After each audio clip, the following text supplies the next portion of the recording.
was so interesting. I read it during my incarceration. What it talked about was how the slave's mentality was. And you know, just like any other community, you have the people, the naysayers, right? Yep. Then you have the people who are happy, or they are looking forward to the future. And this one slave that this book spoke about in particular had a great attitude, the way she thought. And what she thought was she would act like she was free even though she was a slave. And I found that so powerful, to be able to act free when everything around you would prove that you're a slave. So, of course, the naysayers, why are you acting like you're free when you picking this cotton with me? You ain't no better than me. And she said that it's not about where I'm at. It's about when the people come behind me, me thinking freely, acting freely, so that the people that come behind me will be able to reap the benefits of being free. Now, the reason why I always open with that is because I know that I'm you. And we are the guys that are still locked up.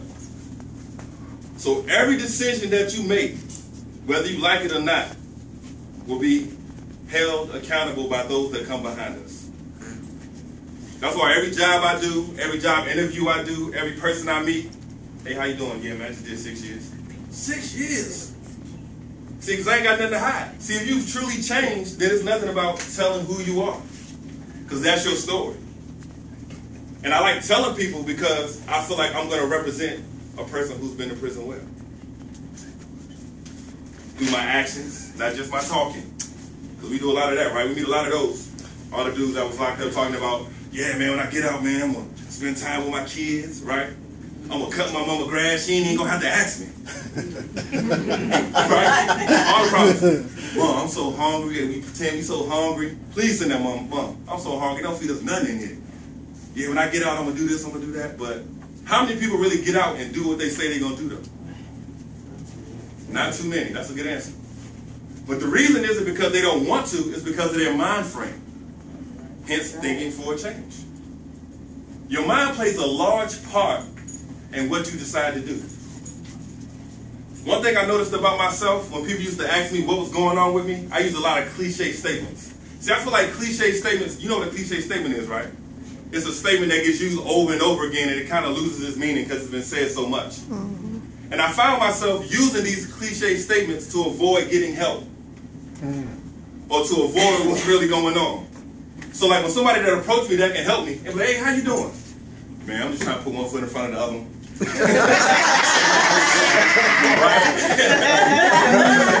Hey man, how you doing? I'm just trying to make it. Right? Because that's how I avoid what's really going on. How you doing, man? I'm doing bad. I need some help. And it might not be money. It might be a word of encouragement. Somebody might know somebody that knows somebody, right? But we've been put in this man box where we feel like pride and asking for help. And the way we was raised doesn't teach us that that's what we're supposed to do. We're not supposed to show signs of weakness. There's a couple cliches that I want to destroy today, if I can. My first one, my favorite one. The king of the jungle. I feel like every man has that mentality. And they kind of get taught that, right? To be the lion, right? Alpha male, be in charge. Right? So, being that I felt like I was taught that, the thing that I wanted to do was figure out what is it that the lion do then, so I could do what the lion do. Right? If you're going to be like something, you need to figure out what they do. Come to find out, the lion ain't nothing, man. The lion ain't nothing. I found out that actually the female lion, they do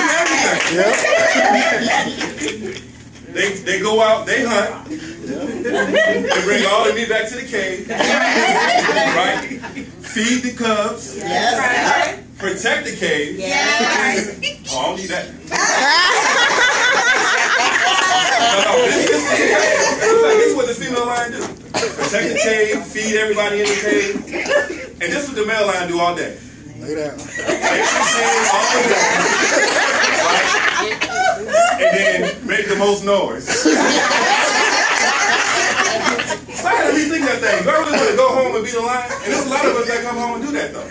Yeah. There's a lot of dudes that come home, they mooch off these women, sit in their cave and play PlayStation and Xbox all day. That's right. So I was like, what can I do to be different? And now we know it's a struggle. It's jobs out here, but you can't have any pride. And I stand before you today a testament to that. I stand in front of you right now for real with nothing. I know I look like I might got something. You got to look like where you're going now. Yeah, That's right. I like that. Well, my car just as beat up as anybody else. I got about 3 packs of ramen noodles at home waiting on me right now. I didn't care what I did when I got out. I cut grass. I babysitted. But I try to do things that were positive and constructive. That's how I got into the little committees and stuff. And it all started out with being a good dad.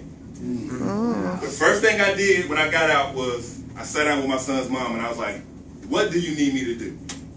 Oh, you know she had a list. She been gone. I need you to do this, and that. Oh, and I'm sick of running to the school every time again. You know, there's plenty of stuff for you to do.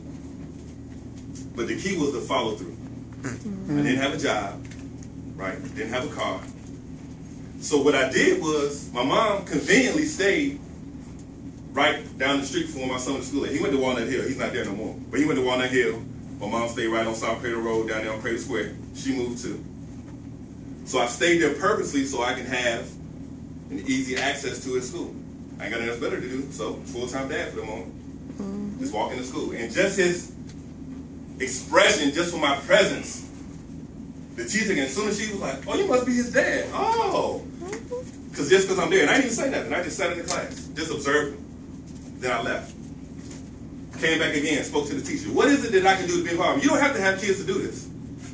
Because we missing in the community. Every place I've been, PTA meetings, Democratic committee, you don't got to really do all that kind of stuff, just period. Nephews, right? Cousins. There's a whole bunch of people under us that need the guidance, and we have it.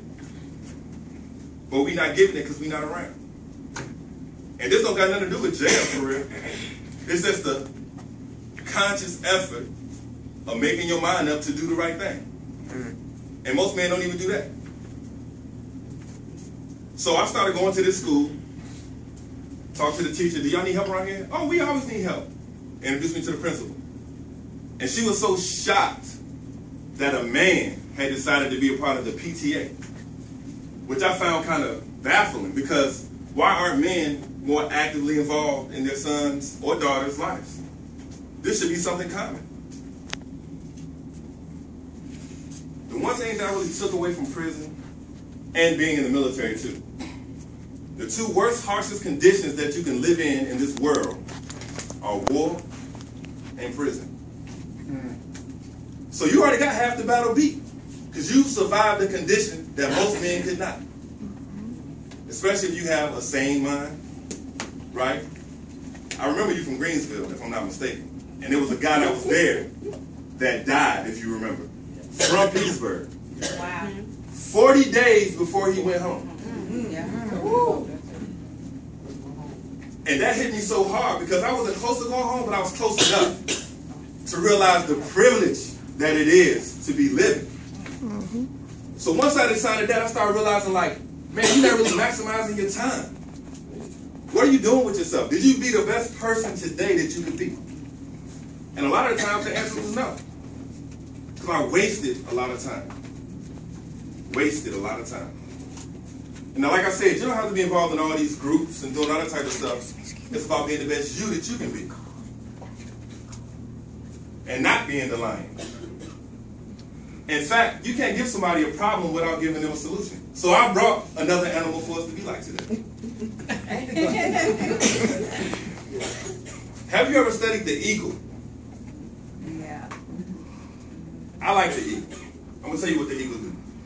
First and foremost, the eagle operates during the day. Some of y'all got that. The eagle operates during the day. Now that was hard for me because I'm a night owl. And when you go to prison, that's what you kind of get used to for real. You might do a little stuff during the day, but you try to sleep the day away, and then you up all night watching TV. Which makes it hard for you to function, because most people are working during the day, unless you get the graveyard shift. The eagle doesn't mind getting help. Whenever an eagle is injured, And because you know they fly in the V formation. So first of all, you know, eagles fly with like birds. I think it would be a funny thing if you saw an eagle acting like a chicken.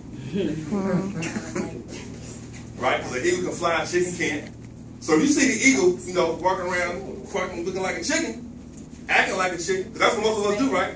A lot of us, identity crisis, right? You hang around somebody, and you act how they act, and it ain't even you. That's the truth. Yes. Yes. You an eagle. So we acting like chickens. So what they do is, if an eagle's ever hurt, one eagle always breaks off of the formation with the other eagle, and they go down, and that eagle stay with that eagle until it's better, and then they join back with everybody else. And we already know they sharp, they vision, their beaks, and all of that is parallel to us, watching what we say, right? Guarding our eyes. Me personally, I feel like that's a little deeper. I'm going to get into it. See, because it ain't physical what I'm talking about. The eyes, the ears, the nose, and the mouth. This is your gateway into your person. I prefer the word soul. I believe in Jesus. You don't got to believe in that. Into your soul. And whatever you allow in you is what's going to come out of you. The one thing that really helped change who I was when I understood who I was, which is a man, right? And what happens with a man, whether he likes it or not, is he's always in a position of power and authority. But we abuse it a lot because we don't understand. And regardless of what we say or what we think, you're always going to be a leader. But what happens is when your mind is not right, when your heart is not right, you're still a leader. You're just not an effective one. My. So now everything that's in you, you're teaching to whoever come behind you. And people are always watching you and you don't even know it. No. And I didn't realize that till my first week in jail. Had a cousin that's kind of close to me, came up together. Like I said, I was pretty much on the right track. Went to, did the right thing in school, played basketball, went to the Air Force, blah, blah, blah. Don't mean that now. But when he came to jail and I sat in front of him in front of that window, the first thing he said was, how am I going to make it if you couldn't? And it hit me so hard because I didn't know he was watching me like that. That he was even looking up to me. I was just living my life. How am I going to make it if you couldn't make it? He feeling like, here's this guy who did good in school, went to the military, did everything he's supposed to do, and he in jail? And he barely made it out of high school. He like, how am I going to do it? What I'm supposed to do? And I didn't even know what to tell him. It's important, man. This is what I want to close with. I'm ready for the men who are not scared to be themselves. I'm looking for the homeboy who ain't scared to tell me, do what? No, man, what's wrong with you? I'm sick of the dudes yesing me, saying whatever I say, doing whatever I do because I'm supposed to be the cool. Where the real friends at? Where the real men at? That stand for something. We lost, man. If we could just start with us and telling our friends, because I've seen a lot of dudes come out in these little 15 months that I've only been out for 15 months. And I've seen hundreds of guys go back already, just from doing this, from speaking. Going back, hey, oh man, what you? Yeah, man. The one thing I used to hate when I was locked up here was I used to be like, man, I ain't never coming back. Because that's what we're going to say, right, whether you mean it or not. I ain't never coming back. And these guys used to tell me all the time, man, you can't say that. You don't know what might happen. You don't know what you might do. Why don't I? Why can't I take charge of who I am? Don't nobody accidentally rob no bank, do it. Oh, my bad. Can you give me the money right quick? I don't need it. Right? Don't nobody accident. Everything that we do, you have to learn that it starts in your mind. That's why thinking for a change is so good. Because it teaches you to think about the things that happen before you do them. And as black males, we're very impulsive and hasty. So a lot of the decisions we make are right then.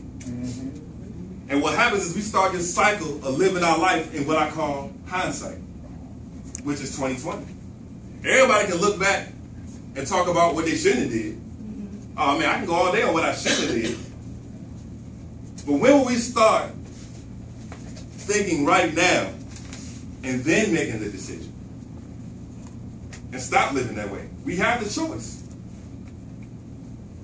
One of my favorite movies, The Pursuit of Happiness. And it's crazy because when I first got in jail, I immediately tried to surround myself around people who were doing the right thing. Now, that's a choice too. People feel like when you're in jail and prison, you don't got nothing to do. Y'all just sitting around all day doing whatever y'all want to do. And that's true for some. It's a choice that you make though. So you can choose to be in Riverside, the 5 building, where everybody at. You can choose to be in the program pod, which most dudes don't like, because the first thing you hear is, man, they down there, they the police, they writing tickets on each other, and they doing all this crazy stuff, but it was structured, it was rules. You gotta learn how to eat the fish and throw away the bones. Anyway, needless to say, Pursuit of Happiness. I like this movie because I feel like in this movie, Will Smith, who was portraying Chris Gardner, had every opportunity, I feel like, to break the law. His wife left him. He was stuck with his son. He couldn't pay his rent. His car got repossessed. He got locked up for not paying the tickets. They ended up sleeping in a subway. They did all this crazy stuff where I feel like, me personally, I'd have had to do something. But he made the decision not to. And I feel like that was a good movie for me to see in the beginning because it started making me reflect on the decisions that I was making. And even today, we have the decision or the right to make the decision to do the right thing. Based solely on yourself, with nothing. Right now in school, going to John Tyler, I don't have my books, but I maintain a 3.6 grade point average. Wow. That's a decision. On the dean's list, that's a decision. Yes. I didn't make no excuses about not having the book. I can't afford the code to get online, to do the homework. Because that's what most people would do. But it's up to you to make the decision on what you want to do. If I don't say anything else that you catch, I just want to let you know that everywhere I go, I'm tired of seeing us missing. I'm tired of everywhere I go that means something. Because I ain't talking about at the club, it's probably good if it's a 15-to-1 ratio girls to guys. Just being honest. But I'm not talking about the club though. I'm talking about everywhere we're supposed to be at. Whatever your religious background is, being there. If you have kids, being at that school. And if you don't have no kids, get some practice. Go on and get your aunt, your uncles, nieces, nephews, all that. There's something you can be doing. That's right. We missing. And I would like for us to be there. And it don't take a lot really to get there. Meet one person, because everybody need it, if it ain't just a list stuff. Because that's all I did in the PTA for real. I didn't really make no decisions. Can you get that? Can you grab that? But it's just your presence. I'm going to end with this. It was this girl I met in my son's neighborhood. Father not present, not around a lot. She's real close with my son. And from her being around a lot, I spoke to her, you know, just through passing. And I was at the apartment watching my son one day doing my homework on the laptop. And she was like, "What you doing?" So I'm doing my homework. She was like, "You too old to have homework." Right? I was like, "Well, no, I'm in college." She's like, "Oh, okay. I ain't going to college." Like, whoa. So why you say that? So it immediately made me stop everything I was doing because I was interested to hear what she had to say about why she didn't want to go to college. Now, college ain't for everybody.